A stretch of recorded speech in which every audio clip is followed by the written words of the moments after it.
ভাটারা থানায় দায়ের করা হত্যাচেষ্টা মামলায় গ্রেফতার অভিনেত্রী নুসরাত ফারিয়াকে কারাগারে পাঠিয়েছে সিএমএম আদালত। ঢাকার মেট্রোপলিটন ম্যাজিস্ট্রেট সারা ফারজানা হকের আদালত এই আদেশ দেন। আজ জামিন শুনানি শেষ না হওয়ায় পরবর্তী শুনানি হবে বৃহস্পতিবার সকাল ৯টায়। তাকে আদালতে হাজির করে ঢাকা মহানগর গোয়েন্দা পুলিশ। ঘণ্টাখানেক পর তাকে তোলা হয় এজলাসে। অন্যদিকে রিমান্ড আবেদন না করলেও মামলার তদন্ত শেষ না হওয়া পর্যন্ত এই চিত্রনায়িকাকে কারাগারে রাখার আবেদন করে রাষ্ট্রপক্ষ।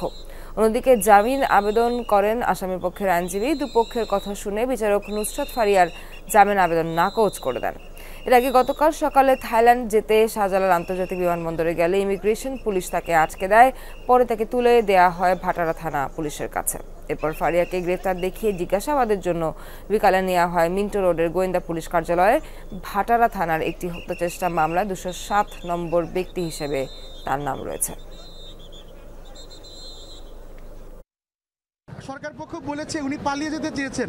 আপনি যদি দেখেন জুলাই থেকে এই পর্যন্ত ৩-৪ বার উনি দেশের বাইরে ট্রিটমেন্টের জন্য, শুটিংয়ের জন্য যে আবার চলে এসেছেন। তার কিন্তু পালানোর কোনো ইন্টেনশন বা মোডাস অপারেন্ডি নেই।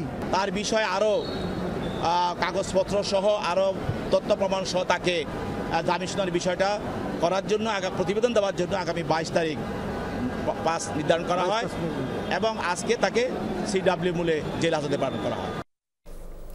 এ বিষয়ে সবশেষ আপডেট জানাতে সিএমএম আদালত থেকে যুক্ত হচ্ছেন সহকর্মী আশিক মাহমুদ। আশিক, নুসরাত ফারিয়ার জামিন শুনানি আজ কেন শেষ হলো না, আর কোনো নতুন তারিখ কি দেওয়া হয়েছে কিনা, আর জানতে চাই আইনজীবীরা এই ব্যাপারে সবশেষ কি তথ্য দিয়েছে জানাবেন।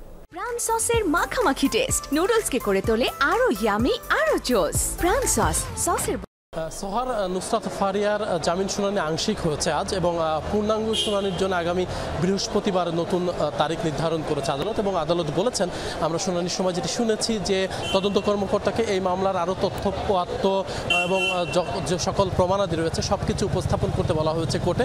তদন্তের একটি অগ্রগতি, একটি প্রতিবেদন দিতে বলা হয়েছে এবং সেই প্রতিবেদন অনুযায়ী সকল কাগজপত্র যাচাই বাছাই করে আগামী বৃহস্পতিবার যে পূর্ণাঙ্গ শুনানি হবে সেই পূর্ণাঙ্গ শুনানিতে একটি আদেশ নিশ্চয়ই আদালত দেবেন। তবে আজকে যে আংশিক শুনানি হয়েছে সেই শুনানিতে আদালত, সিএমএম আদালত আজকে ফারহাকে নুসরাত ফারিয়াকে কারাগারে পাঠানোর আদেশ দিয়েছেন এবং আইনজীবীরা সেখানে বলেছেন যে নুসরাত ফারিয়া এই শেখ হাসিনার সময়কার ফ্যাসিবাদের দোসর ছিল, অর্থের যোগানদাতা ছিল এবং শেখ হাসিনা সহ এই যে আওয়ামী লীগ যারা রয়েছে তাদেরকে নানানভাবে সহযোগিতা তারা করে এসেছে এবং ফ্যাসিবাদকে দীর্ঘমেয়াদী করার পেছনে তাদের হাত রয়েছে এবং তারা অন্যতম সহযোগী, অর্থের যোগানদাতা।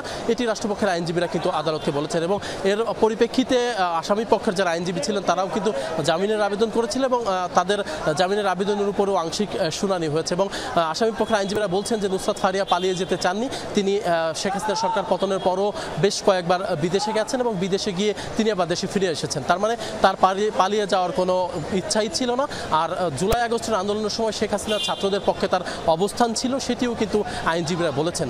তবে একটু জানাতে চাই যে আদালত যেহেতু কারাগারে পাঠানোর আদেশ দিয়েছেন, এই মুহূর্তে নুসরাতকে আমরা যেমনটি দেখেছি যে এজলাস থেকে নামিয়ে তাকে এই যে সিএমএম আদালতের যে হাজতখানা সেখানে রাখা হয়েছে। আমরা ধারণা করছি আর অল্প কিছুক্ষণের মধ্যেই তাকে হয়তো কাশিমপুর যে মহিলা কারাগার রয়েছে সেখানে হয়তো নেওয়া হবে। এখন পর্যন্ত তিনি এই আদালতের যে হাজতখানা সেই হাজতখানাতে রয়েছেন। একটু জানাতে চাই যে গতকাল তাকে কিন্তু ভাটারা থানার একটি হত্যা চেষ্টা মামলায় তাকে গ্রেপ্তার দেখানো হয়। এর বাইরেও একটু জানাতে চাই যে নুসরাত ফারিয়া ছাড়াও এই জুলাই আগস্টের গণহত্যা মামলায় দীপুমণি, কামরুল ইসলাম, সালমান এফ রহমান এবং আইনমন্ত্রী আনিসুল হক তাদেরকেও আদালতে তোলা হয়েছিল এবং তাদেরকে নতুন মামলায় গ্রেপ্তার দেখিয়ে তাদেরকে আবার কারাগারে পাঠানোর আদেশ দিয়েছেন আদালত। আশিক, অনেক ধন্যবাদ আপনাকে।